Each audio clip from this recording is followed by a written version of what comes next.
Hát szervusztok, ez egy újabb próbálkozás.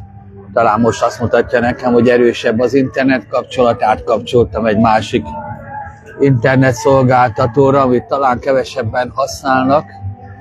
Úgyhogy 2025. október 5-e van, vasárnap délután, valamivel 5 óra után vagyunk, 5 órára lett meghirdetve. Egy szolidaritási tüntetés nagyon sokak érdekében itt a Kossuth téren. Én úgy gondolom, hogy meghillantunk. Ma ezt egy picit komolyan gondolom, aztán meglátjuk, hogy mi lesz belőle. Mert Puzsé Róbert, aki az egyik főszervezője, az áthelyezett, a mostanra vasárnap estére áthelyezett tüntetésnek, szolidaritási demonstrációnak bejelentette, hogy 21 felszólaló lesz.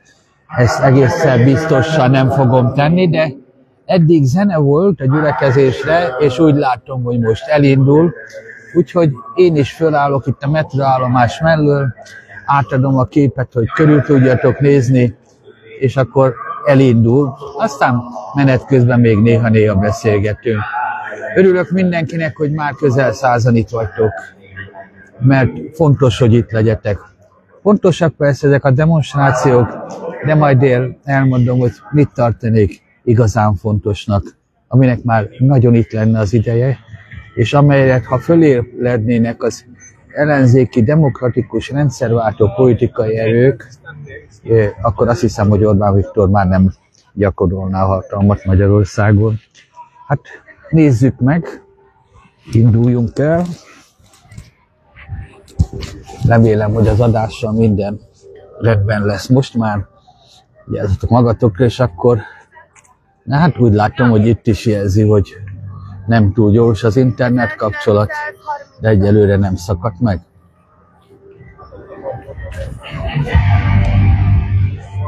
Úgyhogy elindultam be itt a parlamentnél, a Kossuth térre. Ránézésre azért elég sokan vannak, ha nem is annyian, de amennyien kellenének, de szerintem ez akárcsak Budapesten hetente különböző címszóval, Orbánék napi bűneivel kapcsolatosan megszervezett különböző szerveződéseknek a találkozói azért egy picit már majd elkezdik kifárasztani a magyar társadalmat. Talán majd egyszer kiderül, hogy rendszert váltani kellene, mert nem egy-egy Orbán Viktor és Nel elképesztő aljassággal szemben kell kifejezni egy ellenérzést, egy tiltakozást, hanem egyértelműen el kellene takarítani. Ez egy nagyon jó kifejezés az Orbáni rendszert, mert a megoldás az nem az, hogy egy-egy témában meghátrálásra kényszerítse a társadalom az Orbáni rendszerét, mert attól megmarad. A naponta 365 napon keresztül nincs olyan nap, amikor országos demonstrációra okot adó aljasságot ne követnének el Orbán Viktorék és a NER bűnözői rendszere.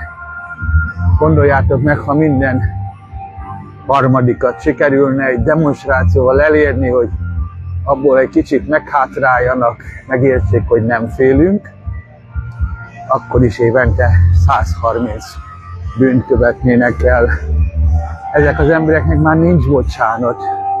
Ezektől tényleg az a megoldás, ha megszabadulnánk, és ennek megfelelően egy olyan demonstrációra kellene összehívni az embereket, amely arról szól, hogy az Orbáni rendszer minden hatalmi ágával együtt távozzon. Hát most már nagy a hang, itt vagyok a tömeg közepén, nézzünk egy kis hangulati képet, bemutatom nektek.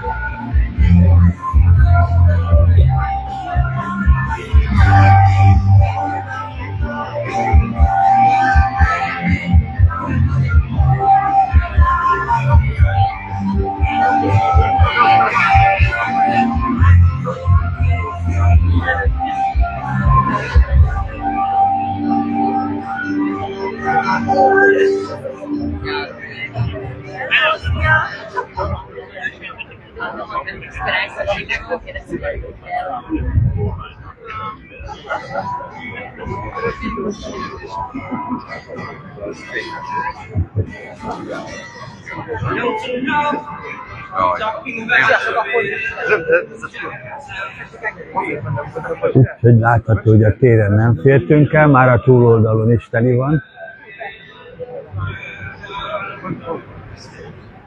Alkotmány utca torkolatában, és ott a tömeg.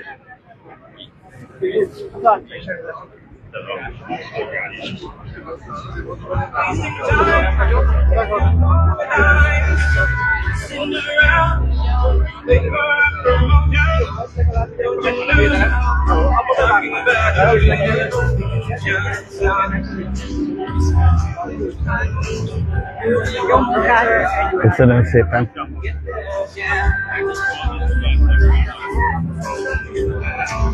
We're gonna raise up and take what's there.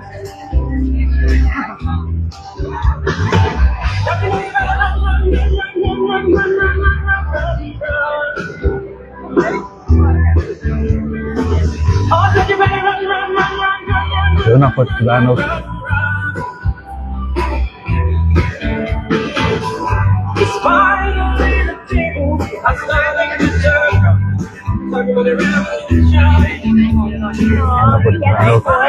Szép napot kívánok mindenkinek!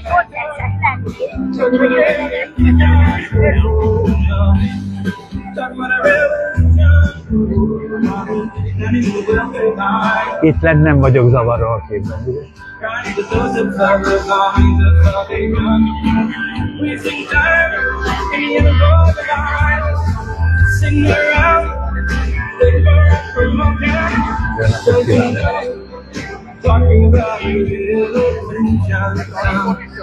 Arra fordítja egy kicsit? Hol nem zavarok? Arra, megmutatom a képet. Ja?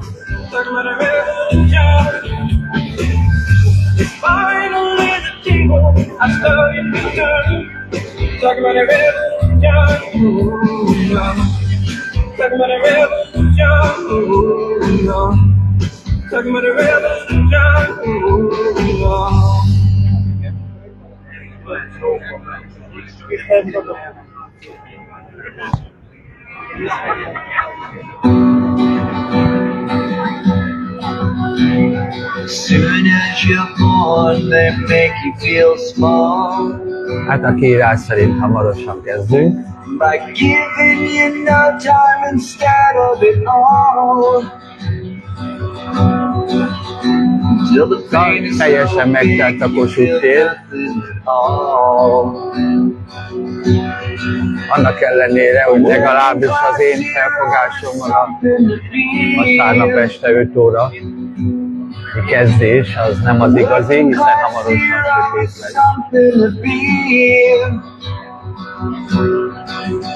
They hit you at home and they hit you at school. They hate if you're clever and despise a fool. Till you're so crazy you can't follow their rules. The working class hero is something to feel. The working class hero is something to feel. When they tortured and scared you for 20 odd years, then they expect Úgy you. láttam, Juhász Péter vonult le a színpadról egy pillanatra. Well, you can't really function, you're so full of fear. A working class hero is something to feel. A working class hero is something to feel.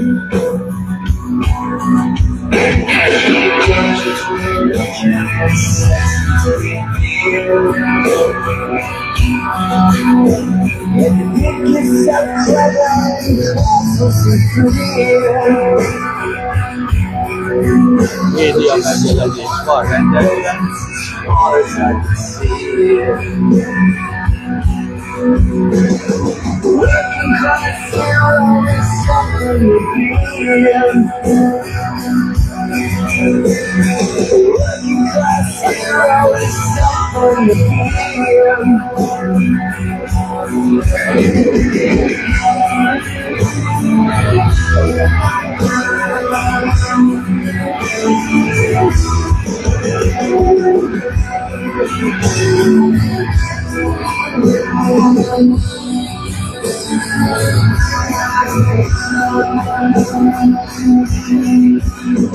Let's remember time, they're telling you still.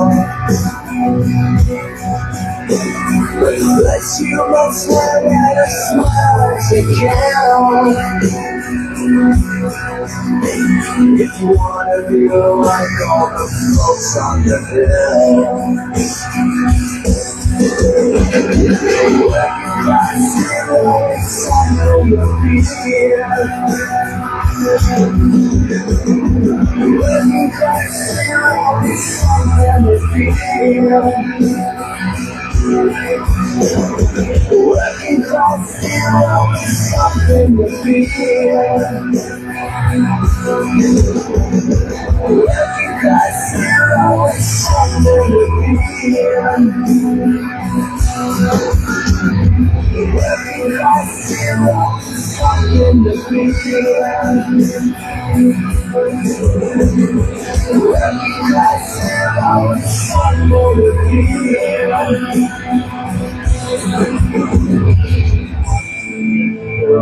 Just for me. If you want to be a hero, well, just follow me. És hát úgy tűnik, kezdünk. Sziasztok!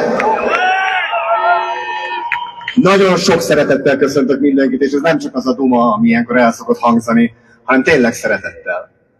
Ugyanis szeptember végén a polgári ellenállás meghirdette a mai eseményt. Az eredeti címe az lett volna az eseménynek, hogy megbékélés menet. Hát mi megpróbáltuk.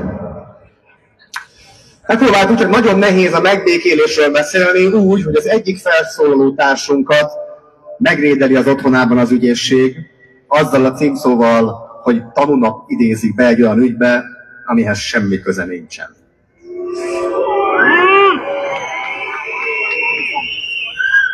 Legyen szó a 2006-os események feltárásáról.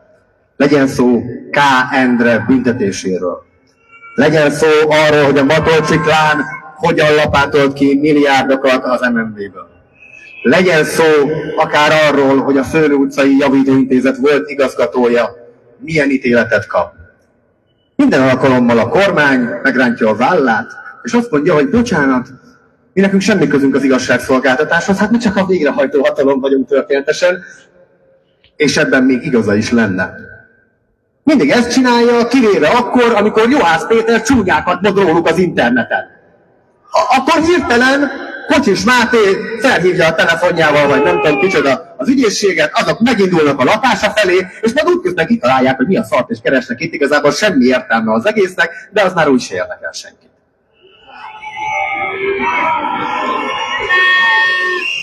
Nem gondolom, hogy ez a mai rendezvény volt az oka ennek. Azt viszont gondolom, hogy nagyon jól szimbolizálja ez az egész hét azt, hogy mi van ebben az országban. A megbékélés menettel egy napot szerettünk volna kérni. Egyetlen napot, ami nem a különbségeinkről szól, hanem arról, ami összeköt minket, magyarokat. Hát nem sikerült.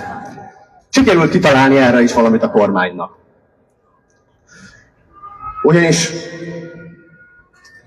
a nap uralása mindennél fontosabb a mai politikában.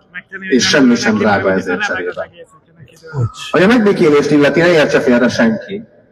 Nem a Fidesz vezetőivel, nem Kocsis Mátéval szerettünk volna megbékélni.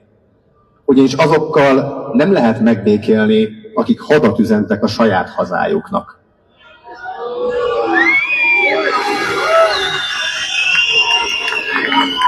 A Fidesz mára hadban áll Brüsszellel, a Tiszával, a civilekkel, a bírókkal, a jogvédőkkel, a független sajtóval, a youtuberekkel, néhány zenésszel. Lassan több mint az 50+1%-ával az országnak.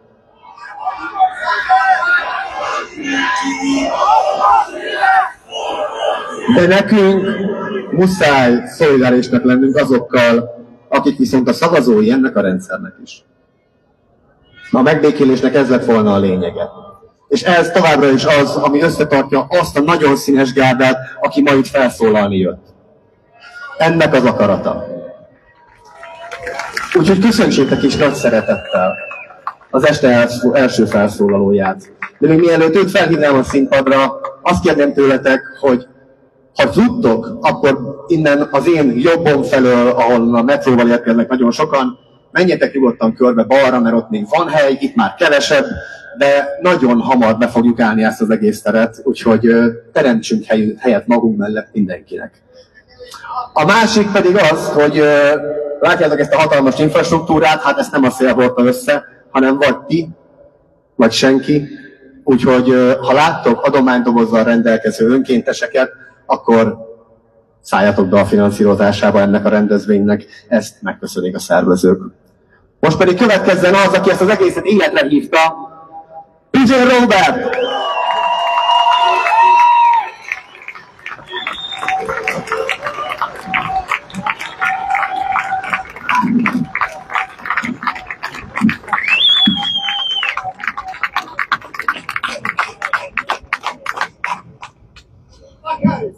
Polgártársak! Magyarországot a Kádár rendszer bukása után 35 évvel már megint egy pártállam uralja. Az állampárt frakcióvezetője Facebook bejegyzésben juttatja kifejezésre, hogy a Juhász Péterhez kiszálló ügyészség nem nyomoz egy ügyben, hanem megtorlást hajt végre egy politikai influencer ellen.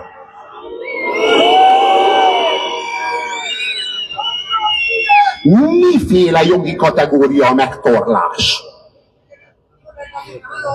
Jelzem, hogy az ügyészségnek független szervnek kéne lennie.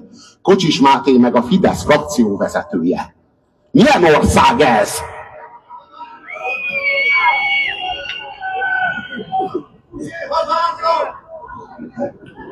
A hatalom újabb és újabb vörös vonalakat lép át, mert azt teszteli, hogy megvan-e bennünk az elemi szolidaritás, és kiállunk-e egymásért. Ha nem tesszük, egyenként szalámiz le bennünket, ahogy tette ezt a féltársadalommal. Nekünk az a dolgunk, hogy kiálljunk egymásért. Innen üzenjük. Amikor bármelyikünket megtámadnak, mindannyiunkat támadnak meg. Mi nem adjuk el egymást egy pál krumplilevesért.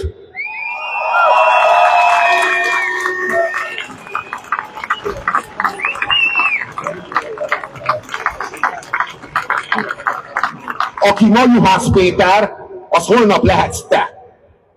Lehetek én. Lehet akármelyikünk. Október 2-a csütörtök éppen alkalmas nap lett volna arra, hogy az ügyészség begyűjtse a Magyar Nemzeti Bankot kifosztó Matolcsy Ádám informatikai eszközeit. És ők mit tettek ehelyett? Juhász Péter eszközeire vadásztak. Milyen ország ez?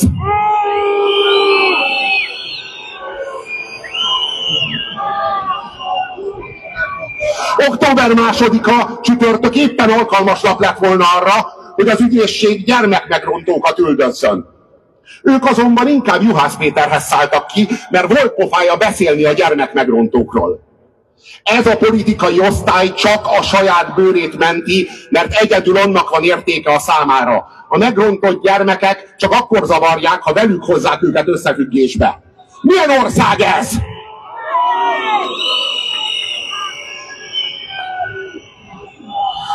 Tuzson Bence és Pintér Sándor miniszterurakat kérdezzük. Október 2-án csütörtökön tényleg Juhász Péter levadászása volt az ügyészség legfőbb feladata? Elégedettek az eredményeikkel? Nem a bűnt kellene üldözniük a nyilvánosság helyett? Tényleg nem zajlik ebben az országban egyetlen olyan nyomozás sem, ami jobban szolgálja a közérdeket a Juhász Péter ellen intézett megtorlásnál? 10 év kevés a gyermekmegrontás megtorlására, de egy nap is elég a gyermekmegrontásról szóló beszéd megtorlására. Milyen ország ez?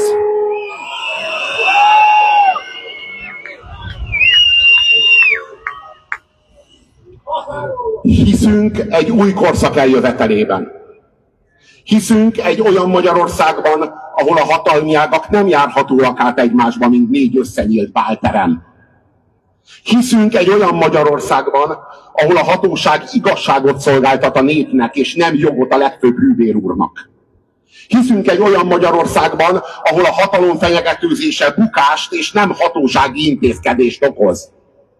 Hiszünk egy olyan Magyarországban, ahol nincs mentség egy olyan hatalom számára, amelyik a saját társadalmát és annak nyilvánosságát üldözi. Hiszünk egy olyan Magyarországban, ahol magyar embereknek nem kell félniük az 1000 éves magyar állam megtorlásától. Ha elég sokan hiszünk benne, képesek lehetünk arra, hogy megvalósítsuk.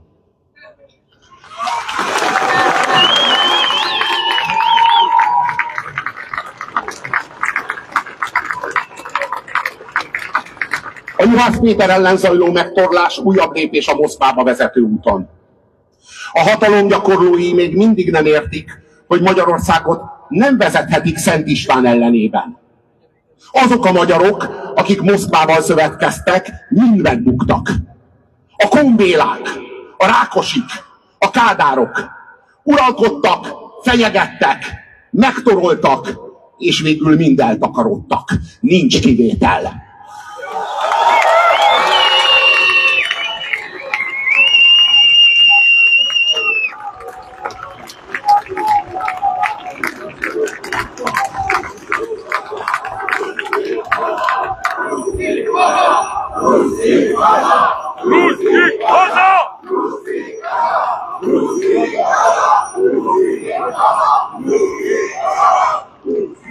Nincs az a fenyegetőzés, ami 1000 év kulturális önazonosságát eltörölje.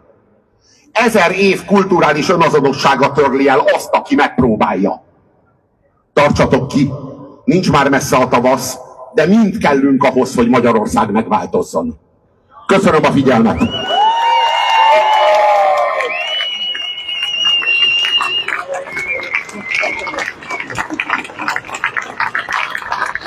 Hát csak kérdés, hogy meg kell várni azt a tavaszt. Következő felszólalónk azért van szintén itt jelen, mert a YouTube egy olyan nyilvánosságot teremtett, ami szabadabb, mint az elmúlt 10 évben. És az egyik ilyen platform azon a csatornán a 4 fal csatorna. Ennek a házigazdáját köszöntsétek most sok szeretettel, Szűzi Viktort.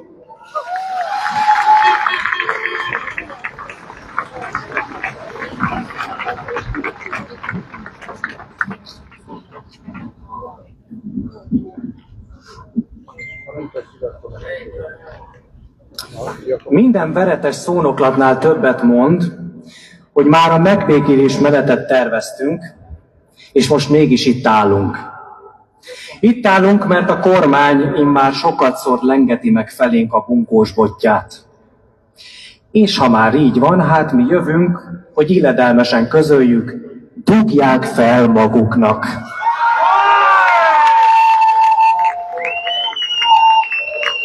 Ki vagyok én, hogy megmondjam hová?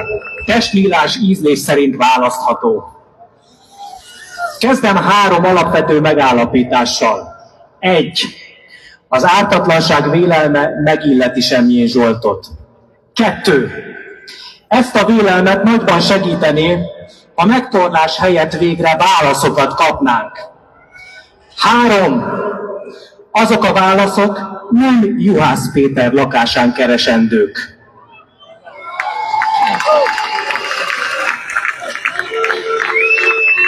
Orbán Viktor testének Kocsis Máté névre keresztelt kilövése úgy fogalmazott, a magyar politikában eddig soha nem látott megtorlásnak kell következnie. Ez a mondat akkor is problémás, ha Kocsis Máté a Szőlő utcai stricinek, a bicskei gyerekmegrontóknak vagy a rejtélyes Zsolt bácsinak címezi, az igazságszolgáltatás ugyanis nem megtorlás. Csak hogy a ki vagy igaz ember rólunk beszélt. Rólad és rólam, akik kényelmetlen kérdéseket feszegetünk. Mi nem fenyegetőzünk, mert a méltányos igazságszolgáltatásban hiszünk. Annak alapjain állva viszont megígérhetjük a méltóságos uraknak, a bűneitekért fizetni fogtok.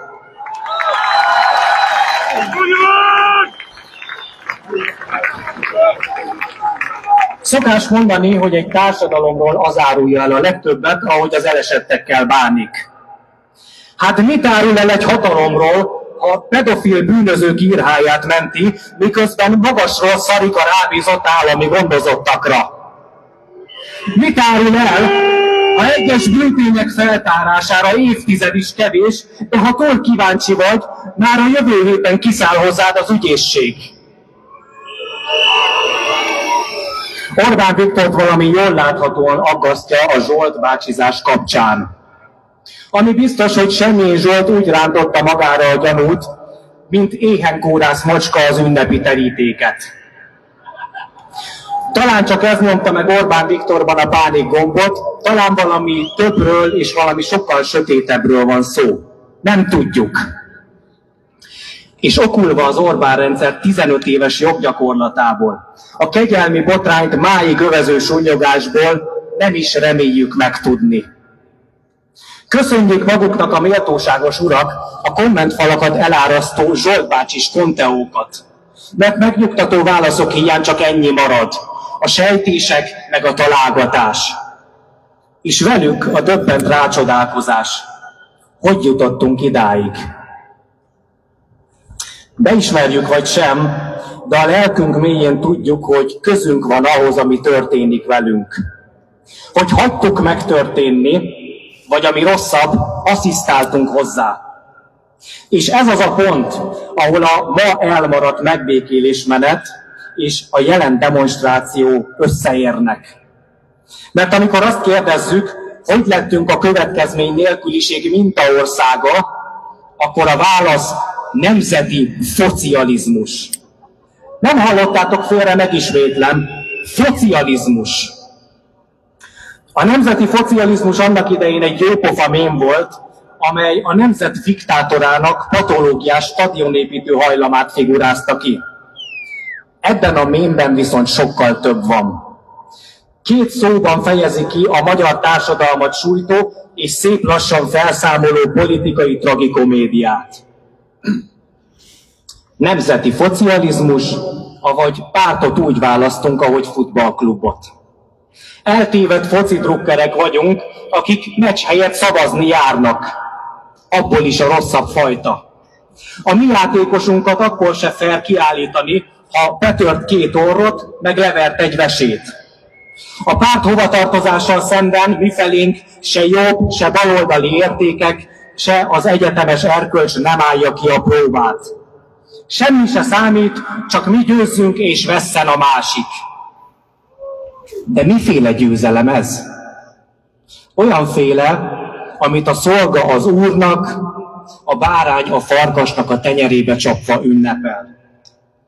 Szívfájdítóan nyomorúságos, amikor Dezső a miskolci Avas 2-es ütem panellakásából úgy gondolan erre, hogy mi vagyunk hatalmon. Érted? Ők!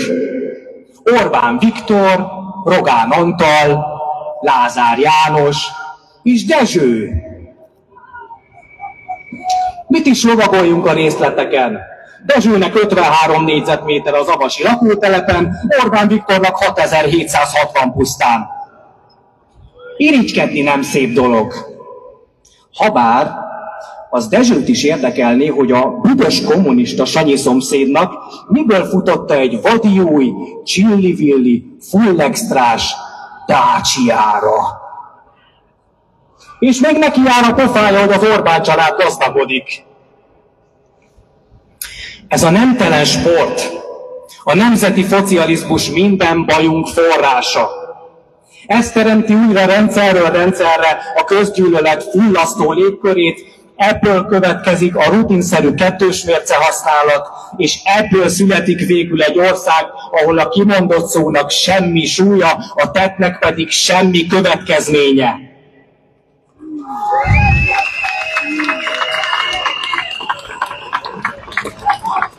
És most hozzád fordulok, kedves fideszes honfitársam. Nekem te nem vagy ellenség. De ellenségem a hatalmi gők. Ellenségem az alvilág és a politika összefonódása. Ellenségem a megfélemlítés. Ellenségem a hazudozás és az uszítás. Ellenségem a jövő feláldozása a pillanat oltárán. Ellenségem a keleti diktátorokkal parolázás és Magyarország Ázsiába hurcolása.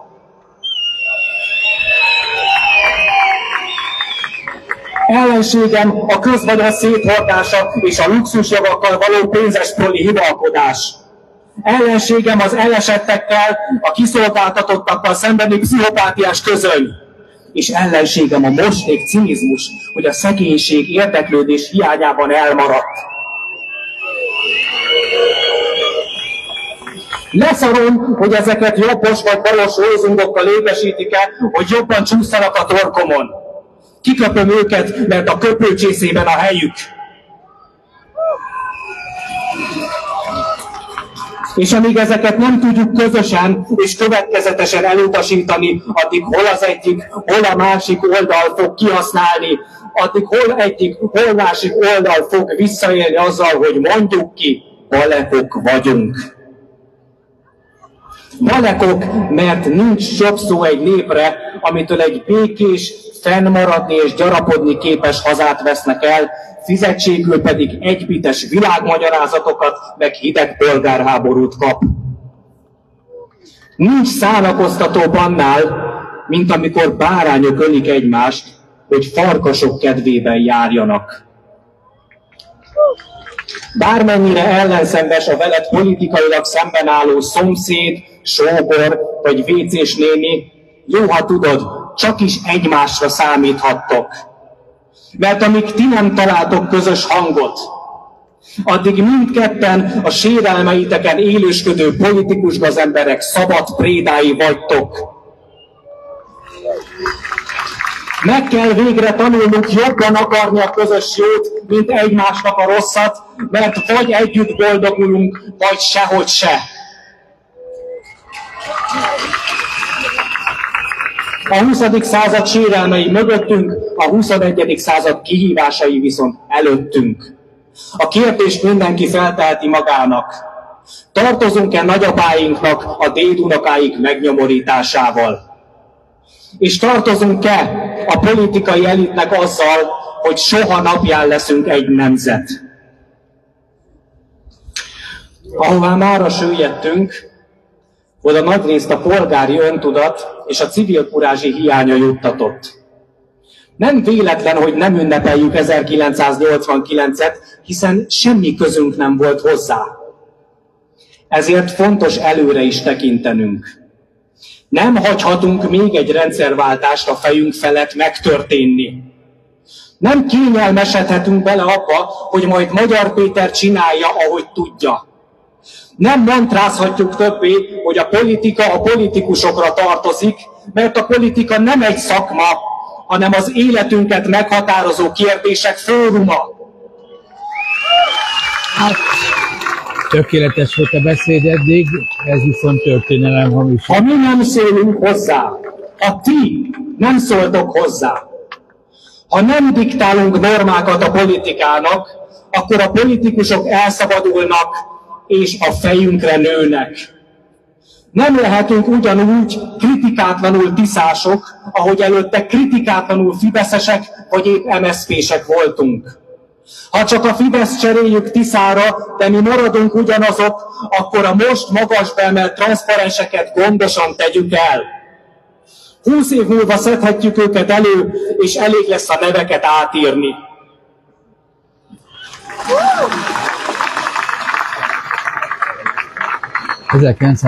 Gondoljunk csak arra, hogy gyerekként milyen szépen leszokunk az új szopásról. Hát a politikus szopásról is tessék szépen leszokni. Köszönöm, hogy meghallgattatok, az Isten áldjon titeket, és a márai verje belétek a polgárságot.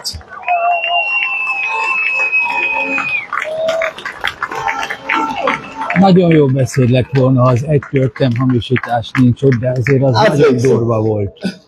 1989-2020 nagyon sokfélék vagyunk, és ez így szép, viszont nagyon sokan egy Magyarországon élünk. A 90-es köszöntsétek sok szeretettel az Egy Magyarországért Egyesület elnökét, a következő felszólalónkat, Rácz Bélát.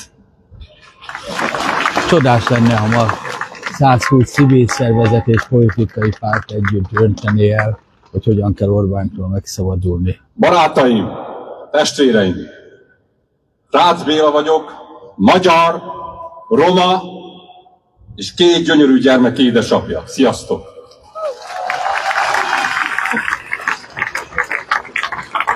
Szóval elég volt a félelemből, elég abból, hogy akik kimondják az igazat, azokkal elbánnak.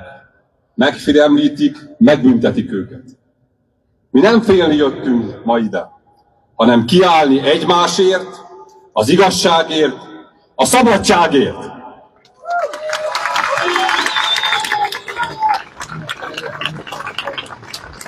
Kiállunk Juhász Péter mellett, mert Juhász Péter nem bűnöző, hanem bátor ember. Olyan ember, aki hatalommal szemben is kimondja az igazat. És ma, amikor őt támadják, mi azt mondjuk, Juhi, nem vagy egyedül! Juhi, nem vagy egyedül! Vagy egyedül! Nem vagy egyedül! Nem vagy egyedül!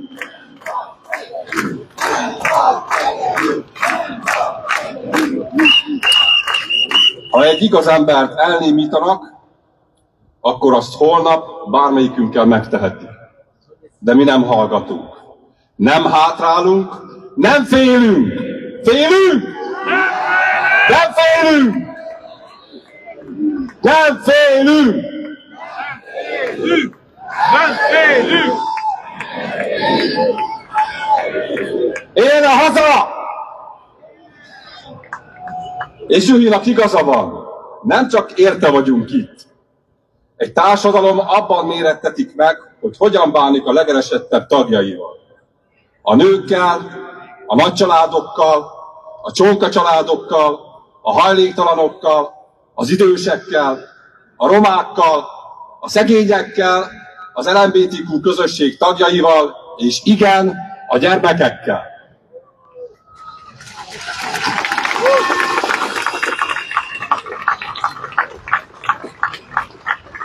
Tehát itt vagyunk azokért a gyerekekért, akik állami gondozásban nőnek fel.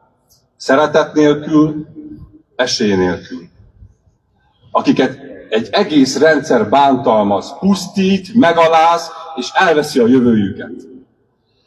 Ezeknek a gyerekeknek egy nagy része szegény, vagy roma családokban születik meg. Vannak kivételek, de a gyermekvédelemnek nevezett intézmény sokszor úgy veszi el az anyáktól a gyermekeket, hogy segítséggel megoldható lenne a családban maradásuk. Ehelyett a kiszolgáltatott családoktól elveszik őket, és az állami gondozásban ért traumák, verések, erőszak, éhezés és megvetés miatt elvész a gyerekkoruk. Elvész az életük. Csak azért, mert szegénynek születtek, csak azért, mert cigánynak születtek. Romaként, magyarként, emberként azt mondom, a szegénység nem bűn. A roma identitás nem szégyen. Mi romák is magyarok vagyunk. Szeretjük a hazánkat.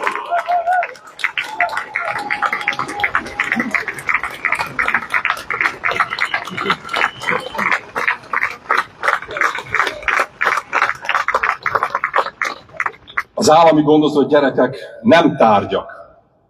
Mi egy igazságos, szabad, emberséges országot akarunk, ahol nem a félelem irányít, hanem a szolidaritás. Ahol nem elnémítják a bátor embereket, hanem példát vesznek róluk. Kedves Hatházi Ákos képviselő úr, ön is vegyen példát Juhitól. Korrupciót le lehet leplezni cigányozás nélkül is. Ezért mondjuk ma itt a Kossuth téren, kiállunk Juhász Péter mellett, kiállunk az állami gondozott gyermekekért, kiállunk a roma emberekért, kiállunk egymásért, mert ez az ország mindannyiunké. Védjük meg a gyermekeinket! Én még soha nem hallottam Hatházi Ákost romázással, cigányozással felszólal. Ugye nem féltek? Nem? Nem félünk! Nem félünk! Nem félünk! Mert ha együtt vagyunk, nincs hatalom, amely legyőzhetne bennünket. Védjük meg gyermekeinket, mert ők a haza gyermekei. Csak egy Magyarország van, amely mindannyiunké, és ne feledjétek, egyetlen gyermek bántalmazása is elfogadhatatlan bűn. Köszönöm.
Jaj, de jó sokan vagyunk.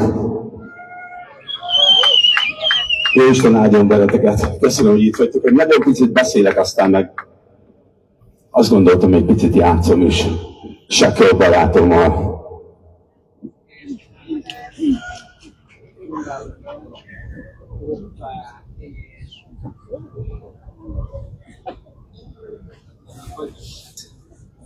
Azt figyelem, nem a jobb és a bal oldal között dúl itt a harc, hanem azok között, akik félnek. A majrésok háborút vívnak azokkal, akik eszmecserét akarnak folytatni, és működtetni akarják ezt az országot, ezt a közösséget. Két szélsőséget sokkal több köti össze, mint ami elválasztaná. És a közös tulajdonságai közül az egyik leglátványosabb a gyávaságok.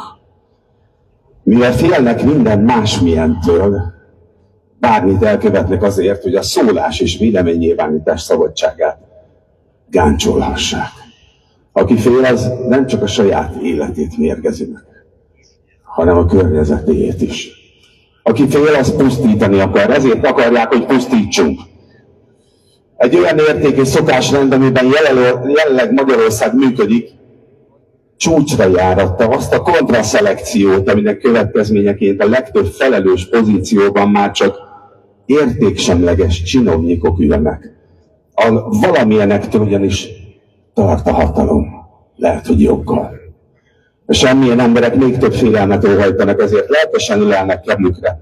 Újabb és újabb rémület gerjesztő híreket, és mondanak le örömmel még több emberi szabadságjogról és felszabadító értékről, azért, hogy biztonságban legyenek. Ez aztán még több becsicskult középvezetőt eredményez a közigazgatásban, a kereskedelemben, vagy éppen a művészeti, meg oktatási területeken, és még sorolhatnám. Mutassuk meg, hogy nem vagyunk hajlandóak beengedni a félelmet, ami apró félekként rágja szét a reményteli jövőbe vetett bizalmunkat. Ne engedjétek meg, hogy beférkőzzön a lelkünkbe, a testünkbe ez a zsigeri félelem, ez a bizalmatlanság. Mert a perspektíva lelkesíti az embert, a jövő. Szóval, hogy sokan vagyunk itt olyanok, akik áldásszavakkal küldték el azokat, akik nem értettek velük egyet. Én is. Áldozatul estem a mainstreamnek. De elég volt. Elegem lett. A negatív és pozitív... A negatív és pozitív fogalmaink, jelzőink többségét már amúgy is elinfláltuk. Ha tovább akarunk menni a bántás és a személyeskedés útján, egyre durvább kifejezéseket kell majd használni, fenyegetőbb intézkedéseket fogalmatosítani. A lekezelő emberi méltósághoz jutó gyűlöletbeszédnek csak romlás és keserűség a hozadéka. Mellé megy, félrevezet, gyűlöstelen. Egyébként meg szilárd lábakon álló személyeskedést egyáltalán nem igénylő érveink vannak, ha számon akarjuk kérni, vagy le akarjuk váltani a hatalmat, a kormányt. De erre csak akkor vagy képes, ha nem vagy hajlandó félni semmitől. Máté, kérlek, gyere fel!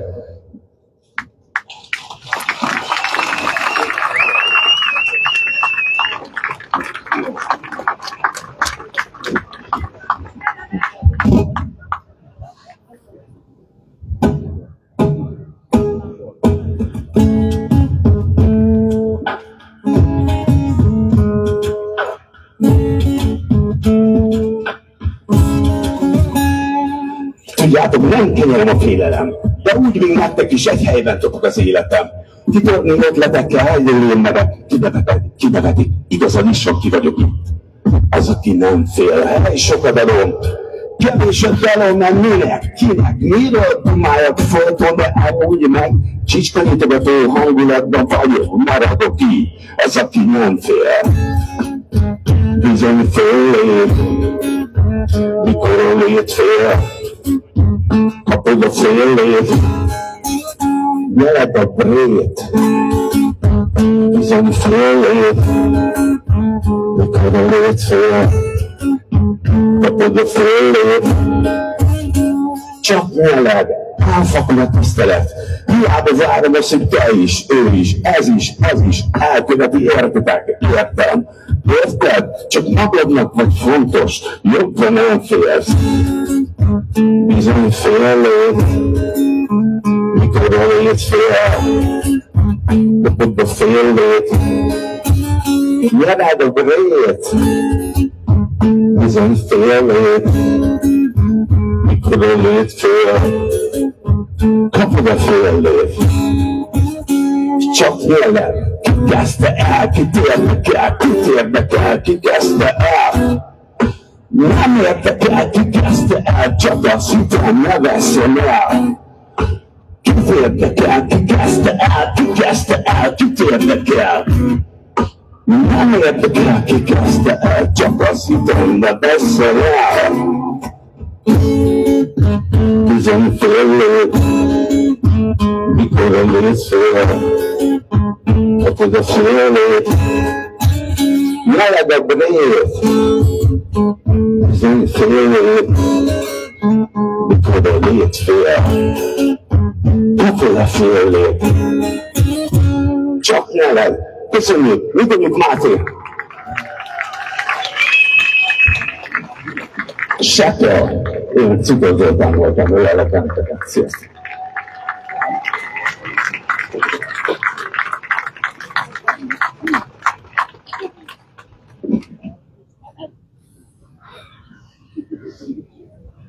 Nem tudom nektek megmondani, hogy meddig közvetítem. Lassan besötétedik. Én szépen az előbbi koncertet. Cukor Zoltán, hölgyeim és uraim! Most elmúlt 6 óra pár perc. Néha elkövetem azt a hibát, hogy felmegyek Facebookra. És a 21 Az egyik ilyen alkalommal azt látom, hogy Orbán Balázs miniszterelnökséget vezető miniszter felköszönti a következő felszólalónkat, hogy nagyon sikeres egyetemi éveket kívánjon neki. Mondom, megvárom magam. Pankottai Lili, neki én is örülök. De Pankottai Lili szerintem már sokat látott az alatt a kevés idő alatt, amióta ő a NER generáció gyermekeként részt vesz a közéletben. Úgyhogy hallgassuk meg, hogy most mit szeretne nekünk mondani. Pankottai Lili!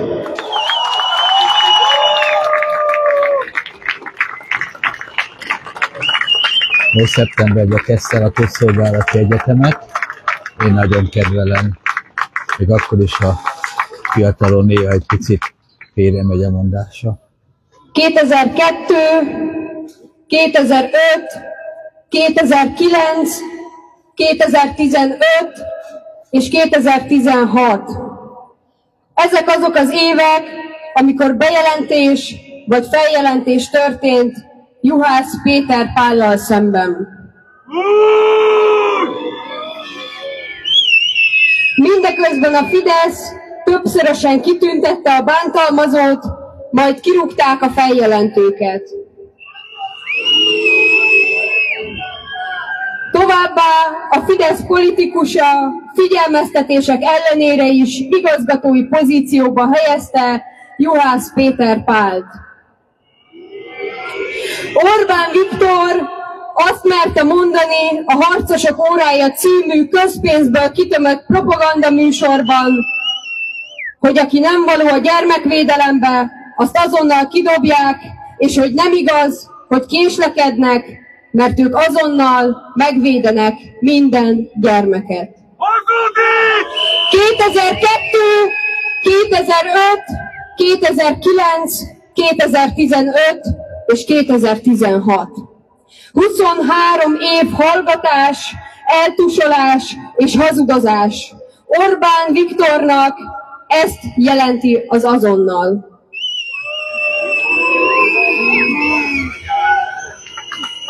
Deutsch Tamás azt merte mondani, hogy a gyermekvédelemhez és ahhoz, hogy az igazságszolgáltatás milyen gyorsan zajlik, annyi közük van, mint ahhoz, hogy éppen esik-e az eső.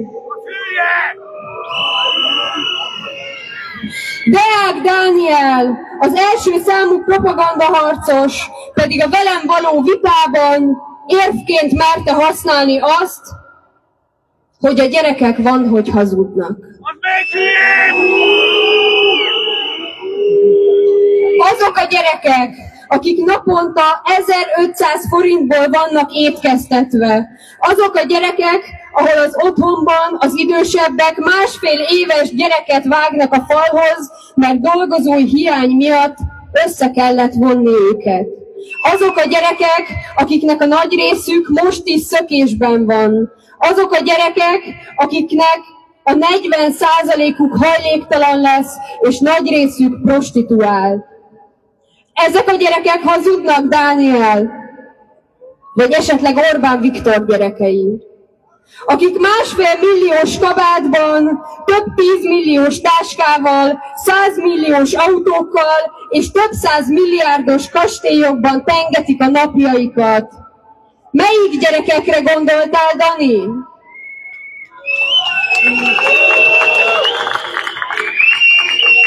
Én imádom ezt a kis szánt.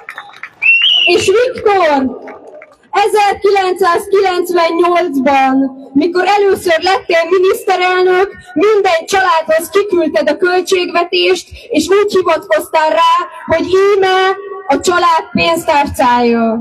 Több mint 20 év távlatából kérdezem, hol van az a Viktor, aki ezt az országot egy családnak tekintette?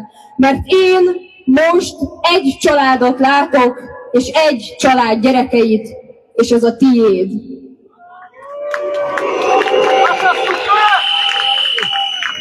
Most pedig, amikor emberek tömegei lázadtak fel ellenetek, az egész kormánypárt is lep, azt merészeli mondani, hogy ilyen lejáratásra még nem volt példa. Hadd mondjak párat. TV2 tények. Nem voltak bírók a bírótüntetésen, a megmozdulást pedig a Soros hálózat finanszírozta. Kimondta a bíróság, hogy hazugság. Az összes propaganda lap lehozta, több mint 3000 anyag született, hogy Juhász Péter veri a gyerekeit és a feleségét. 150 helyreigazítást nyert meg, 2 órán kellett volna elmondani a tényeknek a hazugságot. Kimondta a bíróság, hazugság. Origo, Jámbor Andrásnak pedofil botránya volt, pedofil bűncselekményt követett el, fedezi ezeket a bűnözőket, és hogy bűnrészes pedofil bűncselekményekben. Kimondta a bíróság, hogy hazugság. Napokig mindenhol címlap vezető hír volt, hogy Osváth Zsolt pedofil. Kimondta a bíróság, hogy hazugság. Origo, Márki-Zay Péter felesége csecsemőgyilkos. Kimondta a bíróság, hogy hazugság.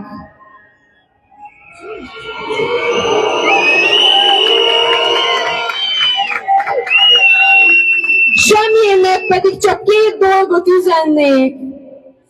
1. Bújj el azok után, hogy 2005-ben azt mondtad, hadd idézzem, aki azt szeretné, hogy a 10 éves fia első szexuális tapasztalatait egy szakállás bácsitól szerezze, az nyugodtan szavazzon az SZDSZ-re.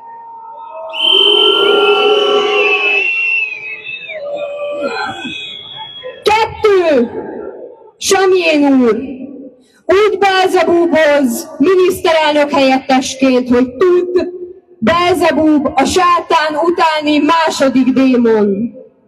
És végül, 15 évet ti vagytok a szakácsok ebbe a rohadt országba. Itt az ideje, hogy megegyétek, amit főztetek.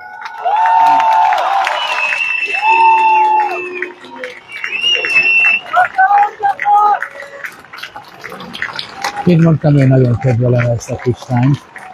Neki a Legyen már fel a kezét, legkedvelőbb üvölcsön egyet most az, akinek van a birtokában olyan mezőgazdasági objektum, akinek az útja fűtött, hogy az autók, mikor megordulnak, akkor ne csúszanak el a jégen. Kinek van ilyenje?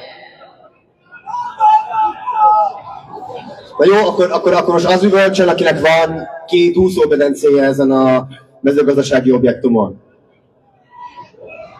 Senki. Nem lehet velük beszélni. Na mindegy. És egyáltalán aki hitte volna azt, hogy 2025-ben egy politikai innováció az lesz, hogy szafarit lehet tartani. Na hát, erre én sem számítottam. Viszont aki ezt nekünk megmutatta, az többek között Hatházi Ákos volt.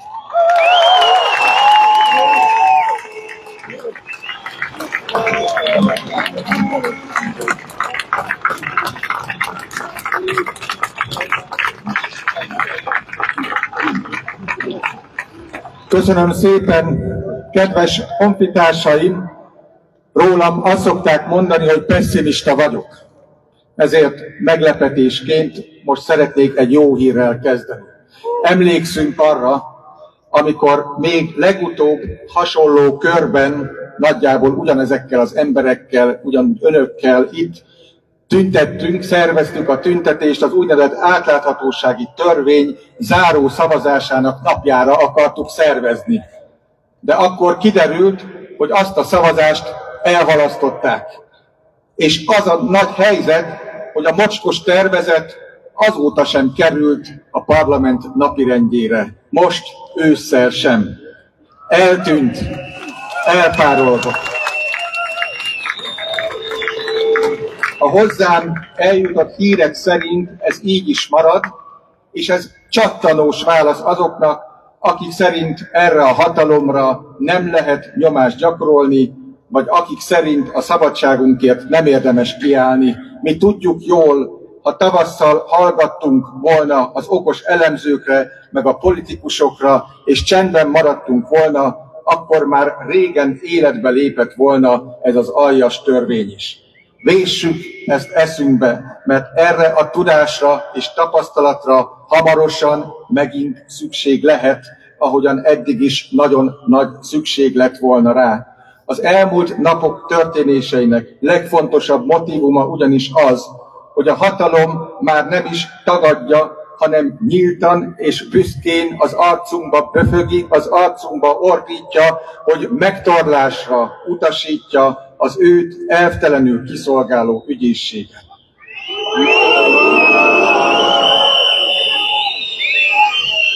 A Szőlő utcai rém háborítatlanul garázdálkodhatott 10 éven keresztül, de ami az elmúlt hetekben történt ezzel az üggyel kapcsolatban, az nagyon-nagyon sötét irányba mutat. Nem tudjuk, hogy Orbánék hova akarják kifuttatni ezt az ügyet, és mi ezzel a végső céljuk. Ami viszont biztos, és ehhez nem kell nagy ész, meg nagy szónoklat, hogy az egyik céljuk továbbra is a még további, még erősebb megfélemlítés. Elsősorban újságírók, influencerek és civilek megfélemlítése. Magától értetődik, hogy emiatt a mai összejövetelünk célja, elsődleges célja az volt, hogy megmutassuk, hogy vannak még, akik nem félnek. De tudom, hogy ez egy frázis, de ettől még igaz. Fontosabb, mint eddig bármikor kimondani és megüzenni, hogy nem félünk.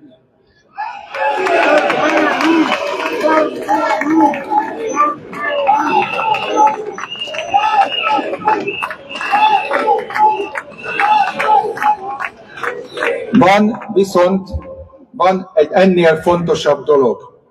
Meg kell üzennünk, hogy meg fogjuk védeni azokat, akik kellemetlenek a hatalomnak, és akiket ezért megtorlással fenyegetnek. De figyelem, a mai napnak csak az egyik feladata megüzenni ezt a hatalomnak.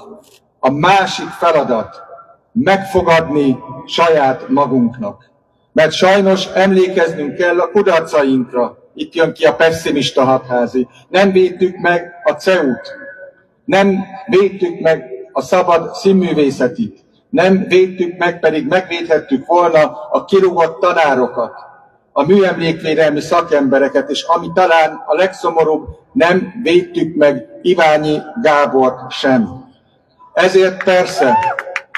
Ezért persze leginkább mi politikusok vagyunk a felelősek, akik saját magunkat sem védjük meg a mocskos propagandától, mert azt hazudjuk magunknak, hogy ezzel a hatalommal szemben úgysem lehet eredményt elérni, csak egy nyertes választás után lehet változást hozni. Mi politikusok, akik rendre azzal intézzük el az újabb és újabb öles lépteket a diktatúra irányába, hogy ezek már megint átléptek egy vörös vonalat. Persze, hogy átlépik, hogyha csak szép szavak krétájával húzzuk a vörös vonalakat, ahelyett, hogy változásra vágyó tömegek mozgósításával húznánk fel erős védfalakat.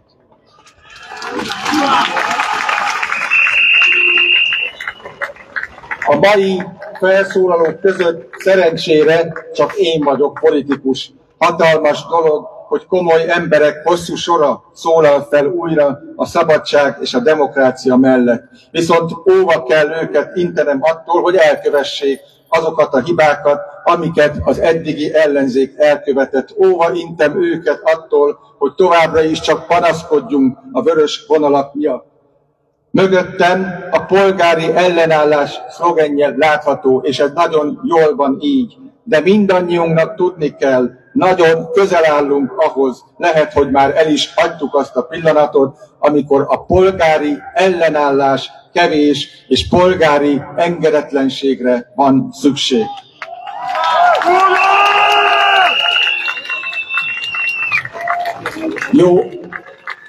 Jó hírrel kezdtem, és lassan a jó hírrel fejezem be.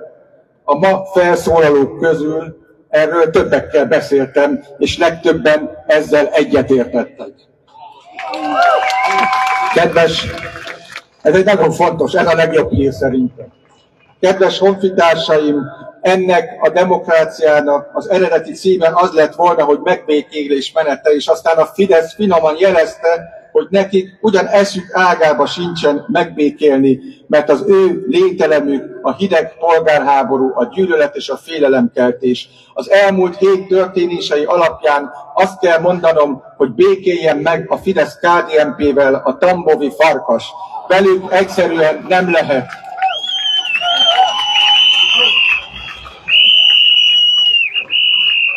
Más kérdés, és ez fontos, hogy az általuk megtévesztett emberek sokaságához, mert higgyék el, még mindig sokan vannak ilyenek, hogyan fordulunk.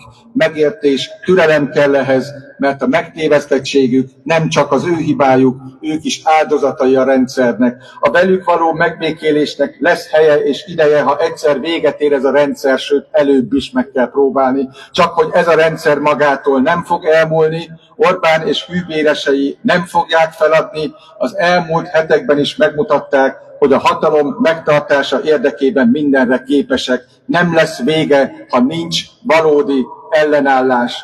Sokszor elmondtam, hogy az igazi ellenállás akkor is lehet erős és határozott, hogyha békés, sőt, akkor igazán az. Mert az igazi ellenállás legelőször szellemi természetű, annak a kimondása, hogy nem ez nem normális, ami itt folyik. Nem fogadjuk el a játékszabályokat, nem fogadjuk el az általuk kreált történetek valóságát, mert létezik igazság, és létezhet tisztességes verseny a politikában, ezért mondjunk nemet a piszkos játékokra, mondjunk nemet a gyűlöletre és a félelemre. Békésen, de nagyon határozottan. Köszönöm szépen, hogy itt voltak.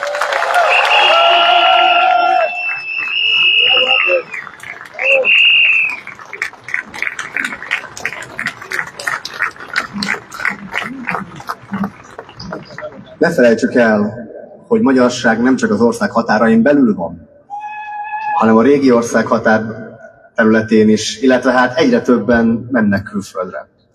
És van közöttünk egy felszólaló, aki a Külföldi Civilek a Változásért nevű több százezres Facebook csoport egyik tulajdonosa, alapítója. Megértően bólogat. Most az ő nevükben is felszólal Láng Balázs.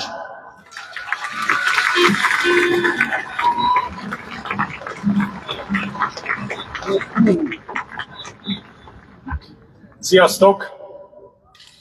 Mint hallottátok, egy 50 ország magyarét egyesítő civil közösség, a Külföldi Civilek a Változásért csoport nevében állok most előttetek. Január óta először jutottam haza, ami azt jelenti, hogy azóta nem is ültem villamoson Budapesten, és épp a megbékélésről gondolkodtam, amikor felszállt egy bácsi, mint kiderült 82 éves volt, átadtam a helyet, leült, és így szólt.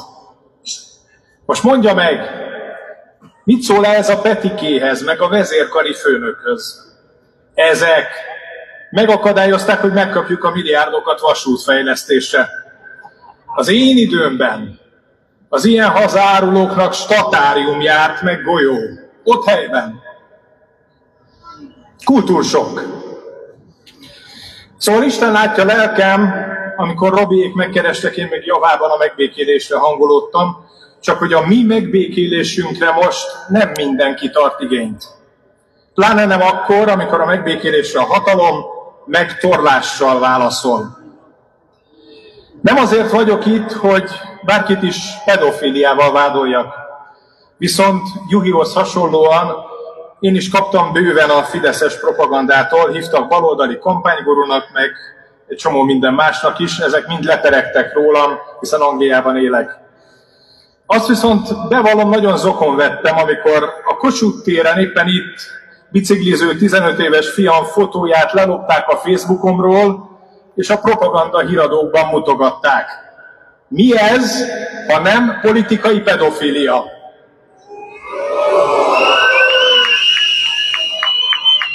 Erre a pár hónapra csak annyit kérek a hatalom birtokosaitól, bírják ki a választásokig, és hagyják békén a gyerekeinket.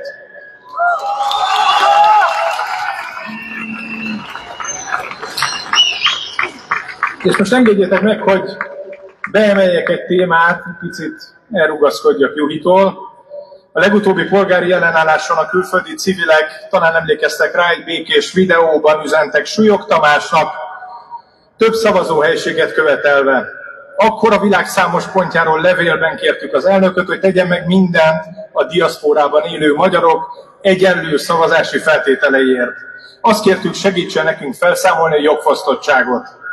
Súlyog Tamás hivatal azóta többünknek is válaszolt, és azt mondja, nem az ő dolga megfelelő törvényeket alkotni. Csak hogy a hatályos választási törvény szerint a szavazás céljára szükség esetén több helyiséget és megfelelő számú szavazófülkét kell biztosítani. Magyarán itt mindösszesen a jó indulat hiányzik. Szerintetek miért? Elmondom, azért, mert 1 millió magyar él diaszpórában, ami potenciálisan csak nem 700 000 döntően kormányváltó szavazót jelent. Mi 1000 szállal kötődünk Magyarországhoz, ezért megtartottuk a magyar lakcímünket, így levélben nem is szavazhatunk, hogy teszik azt a határon túliak, mint tudjuk, gyakran még a halottak is. Mindösszesen annyit vártunk el Súlyog Tamástól, a magyar kormánytól és a Nemzeti Választási Irodától, hogy vegyenek minket is emberszámba.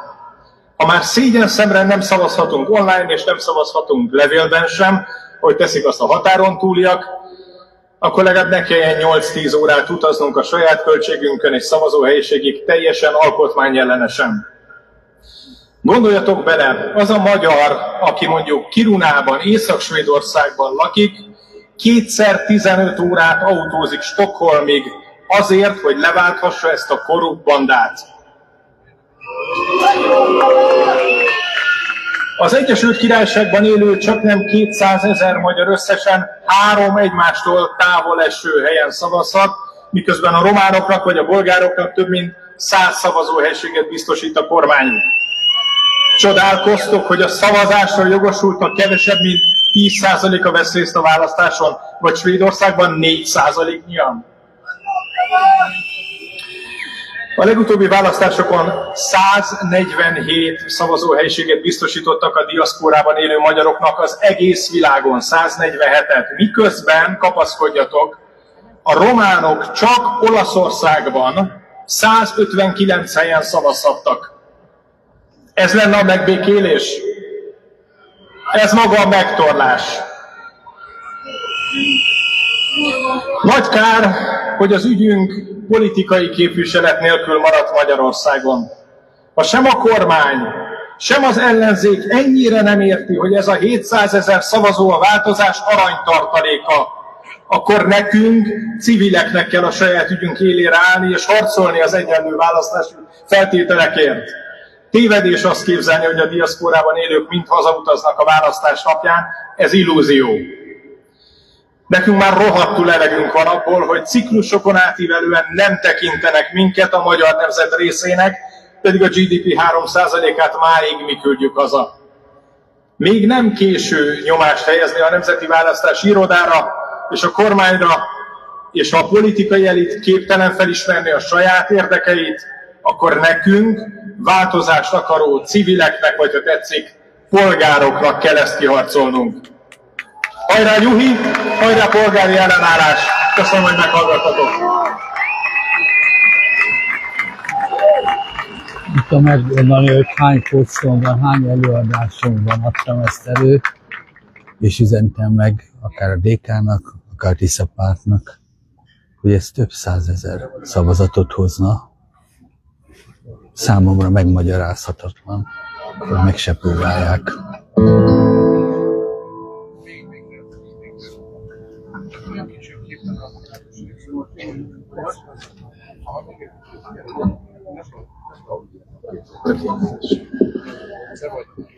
Sziasztok! Mi vagyunk a Prumikó, és nagyon örülünk, hogy itt lehetünk veletek, és egy dallal készültünk. Beszéljen magáért a dal, és mindenki értse úgy, ahogy akar.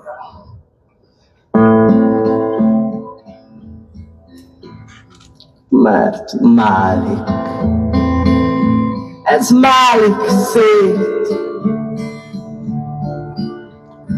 Elveszti szép színét. Mert kék volt, kék és sárga. Rám hult mája fágyba. Gelle, gelle, gelle magán. Távoli megy az ország határ. Gelle, gelle, gelle magán. Tárt a szív alá. Gelle, gelle magán. A bazár végleg hazár. Gyerünk, gyerünk, gyerünk magán. Aprók forradalmán.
Mert ez málik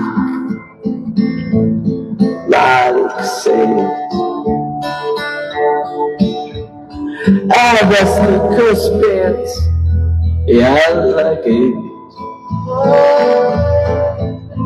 és kék volt, kék és sárga,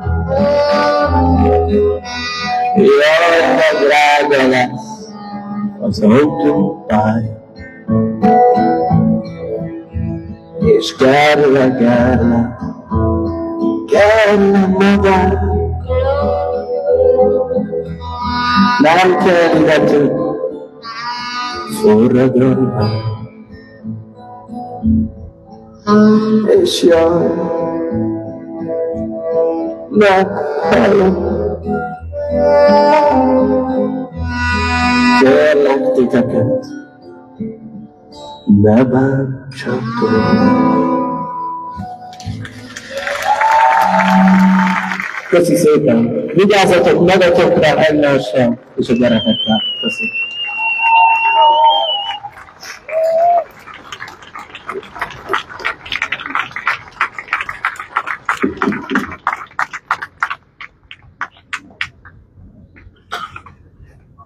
Hát a jelzett 21 felszólalóból talán a 6., vagy a 7. jön. Nem sokára én elköszönök ettől. Jó lesz. Győri Brunót és Tóth Marcell Samát hallottátok. Még egyszer nem tapsod neki. Miközben egy nagyszerű rendezvénynek tartom, de... Ezt szerényen elfelejtették közölni veletek, de megérdemli. Szerintem ez tényleg. Következő felszólalónk pedig, hát lehet, hogy valaki szintén a zene vonaláról ismeri, de lehet, hogy más az ingából, lehet, hogy megint más honnan, mert nagyon hosszú utat járt be. Következő felszólalónk Pajor Tamás.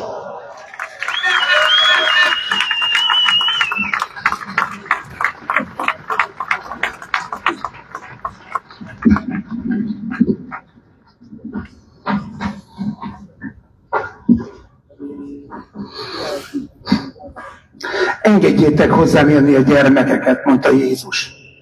Miattuk vagyunk ma itt. Ma a megbékélés menete lett volna, amelynek jeligéje nem a hatalommal szembeni megalkuvás, hanem egy konszenzuális társadalmi minimum megteremtése.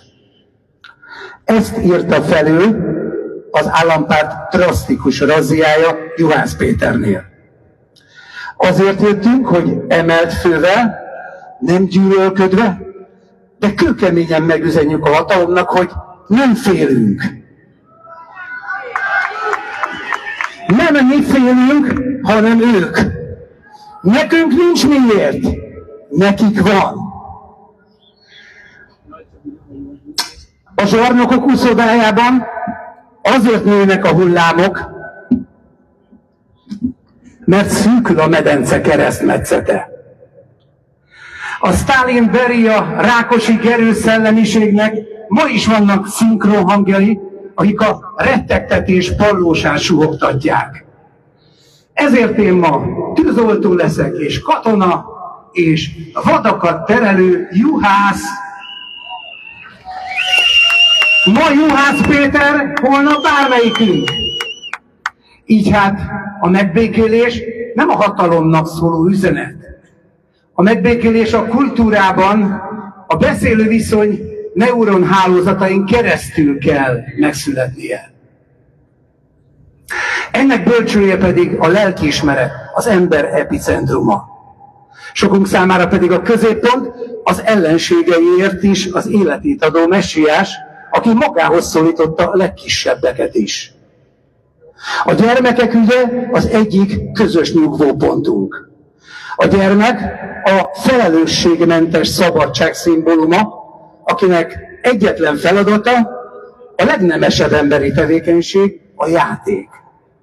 A gyerekek nem tudnak magukra vigyázni, nekünk kell. Közülük is a legelesettebbekre, leginkább az intézetisekre.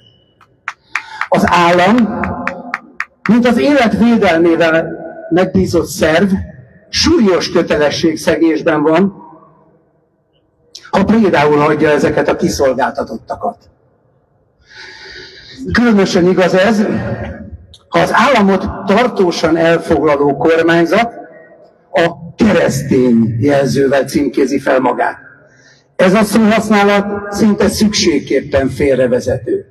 Az állam birtokolja ugyanis az erőszak monopóliumát, míg a Krisztus hit alapfeltétele, a választás szabadsága, az abszolút érdek és kényszermentesség. Ez a kettő összeférhetetlen. Ezért a hatalom szájában a legszentebb szó is zsalakanyag díszdobozban.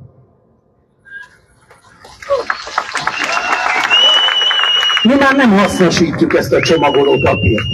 A felvilágosodás már majdnem kigyógyított minket a politikai vallásból, a babilóniai istenkirályok és a római államegyház korságából. A hatalom kezében nem a cél szentesíti az eszközt, hanem az eszköz szentségteleníti a célt.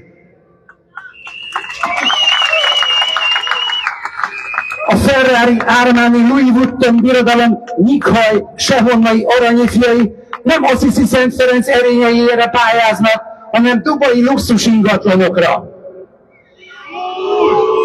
A Gucci Cartier rezsim egyenarcúvá plastikázott szilikonbarbiai nem Terézanya lelkületével gyógyítgatják a nyomorultakat, hanem saját pofátlan ronyrázásukat finanszíroztatják velük. Pár ezer felkapaszkodott hegyke, párvenű merlovag a Newmaniból oldmányit vesz, hogy felöltöztesse önnön bőre süttyóságát. Vélhetően a Zebra Versailles is villantóba készült, csak visszanyolt a fagyi, és nehéz átműteni szerszámos bódévá. Viszont az elmúlt másfél évben a Kármelita pökhendi jövőképét belakta egy új ellenzék, amely jelzi a hülyének nézési bajnokság végét. Azóta a lejtmenetet nem csökkenti se a morcosok klubja, se az adófizetői milliárdokból lélegeztetőképpen tartó DPK. Most már a többség szembe jön a strádán, és az erkélyen partvíssal poloskát írtó miniszterelnök is csak bevadított bűvkörében tud dehumanizálni. Persze a sarokba szorult vérebb pánikreakciója a vicsorgás. Erről szól Kocsis Máté főkomisszári fejlegetése, a pofabel. Nem csoda, hisz ez egy olyan világ hangja, amely sajátjait is kemény kézzel tereli. Hallottuk, semmi nem lesz elfelejtve, minden fel lesz jegyezve, minden el lesz rendezve.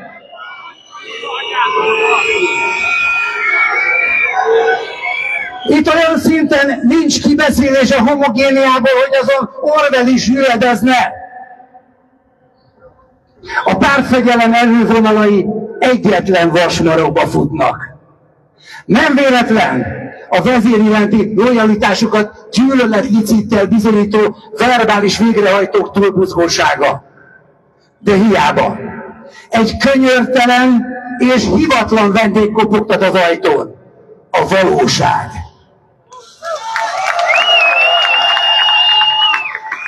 És bár október eleje van, de a szeptember végén átirata még aktuális. Vajon meddig? Még folynak a közpénz 100 milliárdok, még nézzük a jakton a gázszerelőt, de látja mottan az ég, mit csináltok?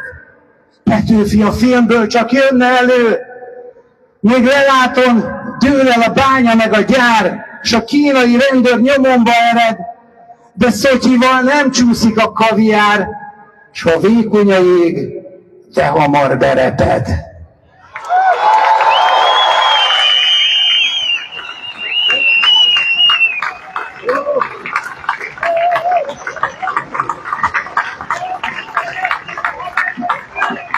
Következő felszólalónk egy olyan ember, aki pontosan tudja, hogy mekkora hatalma van a humornak, hogy milyen pillanat az, amikor ki kell állni a legelesettebbekért, például a hajléktalanokért, és milyen az, amikor politikai szerepet kell vállalni. De az ember nem más, mint Nagybandó András.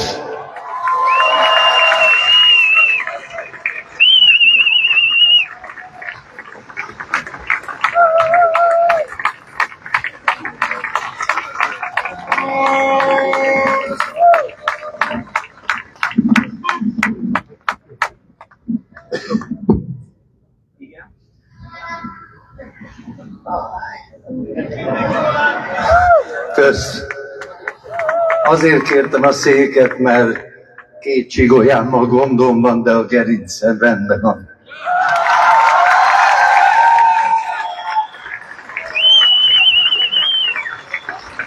Aranyosak vagytok. Kár, hogy most olyan sötét lett, hogy nem látok minden arcot, de elképzelem, hogy jó emberek vagytok. Örülök, hogy a Tamás az imént egy verses zárást csinált, mert én egy verset írtam mára. Először humorista és íróként Juhiért jöttem, apaként a gyerekekért.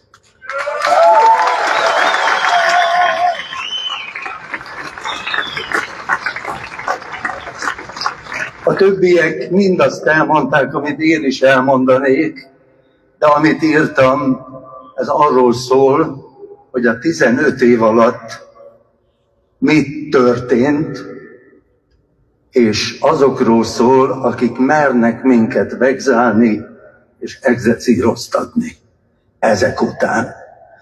A vers címe Leltár, alcíme Realista vers. Barátaim, kedveteket elrontom. Miről szólt a 15 év? Elmondom. Minden gazság bele se fér, túl sok volt. Engem már a negyede is úgy sokkolt, mert hazudoztak reggel, délben, este is, betartottak Budának és Pestnek is. Kilátókat építettek pusztába, tőlük vagyunk évek óta frusztrálva. Lombkorona sétány körül fát vágtak, akik tudtak, megszívattak, átvágtak. Talpnyalókból csináltak pár gazdagot, kilopták a gatyámból a madzagot. Nem gyónnak meg bűnöket és vétséget, lelopták az égboltról a kékséget. Ellopkodták sorban a 4 évszakot, kilopták a zokniból a lábszagot. Ellopták a húst, pedig még meg sem főtt. Kilopták a vizekből a H2-t.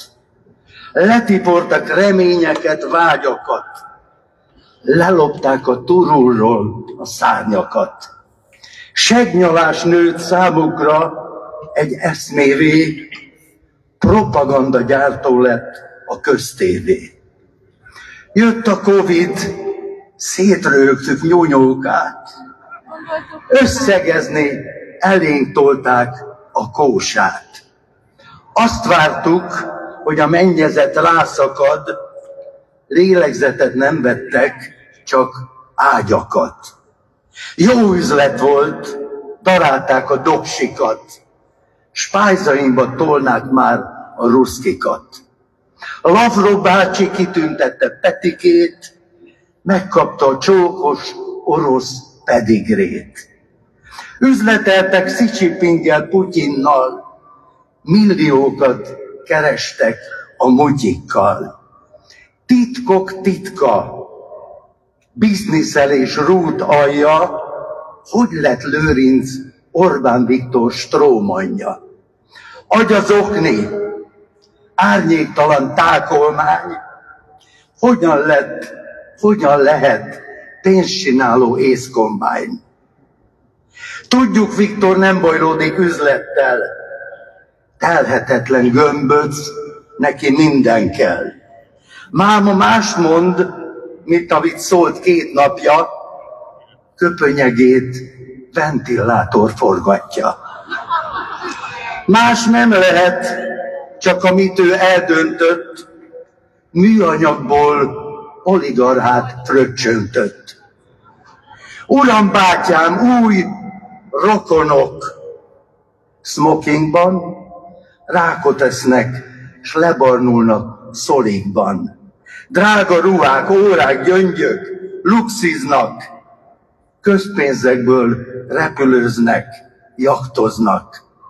Egymást éri a sok léha parvenű, aki benyalt, csak az lehet jó nevű.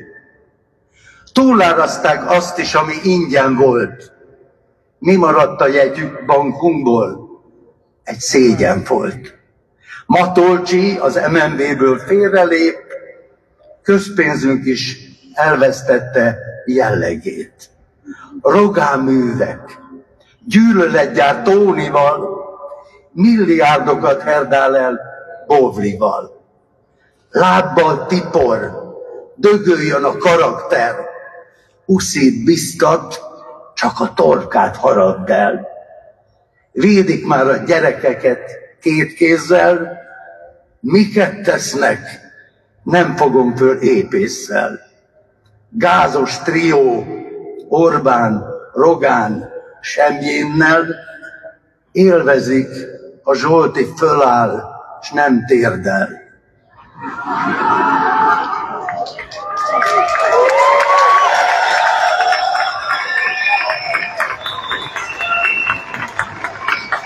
$30 000 vennének pár kis nyugjert, honnan tudnák, ezen is csak Orbán nyert. Nyálas levél, ezt küldte a kormányfő, ettől még a lábaskákban Farhát fő. Lefizetnek néhány kiló krumplival, egyél varjút, lelőheted csúzlival. Kisnyugdíjas, ne gondolj még urnára, reánk voksolj, úgy dobd be az urnába. Kampányolnak, szórják a pénzt mindenre, pedig most már sokan szarnak mindenre. Díjazzák a janicsáros hűséget, vazallusok nyaldossák a fősegget.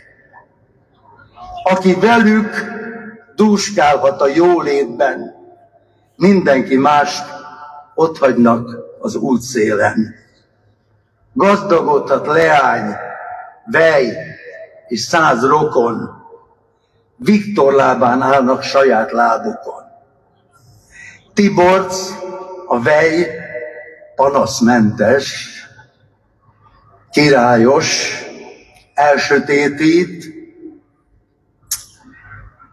nem bukhat le. Világos?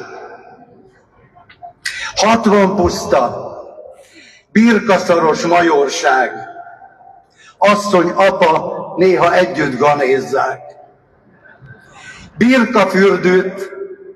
Birkafürdőt épít apa márványból, bőven akad birkából és bárányból.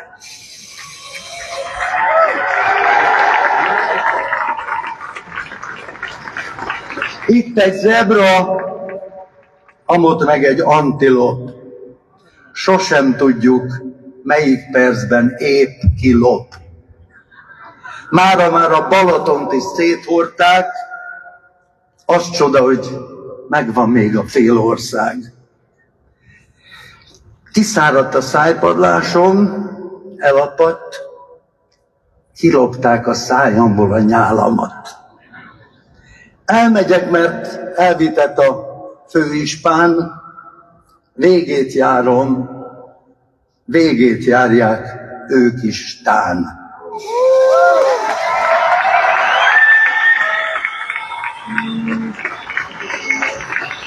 Mondanám még, hisz e versen műremek, de ellopták a végéről a rímeket.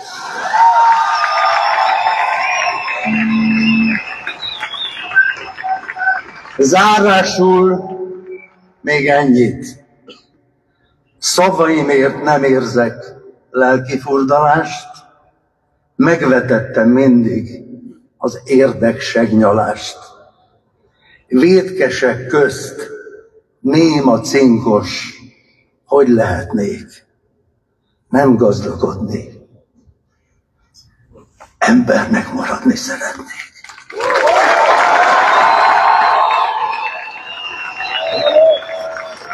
Köszönöm szépen.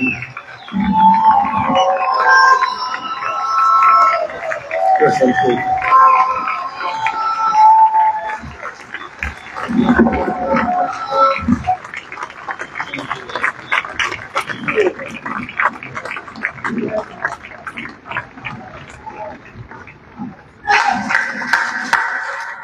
Az este színvonala ezután sem fog csökkenni.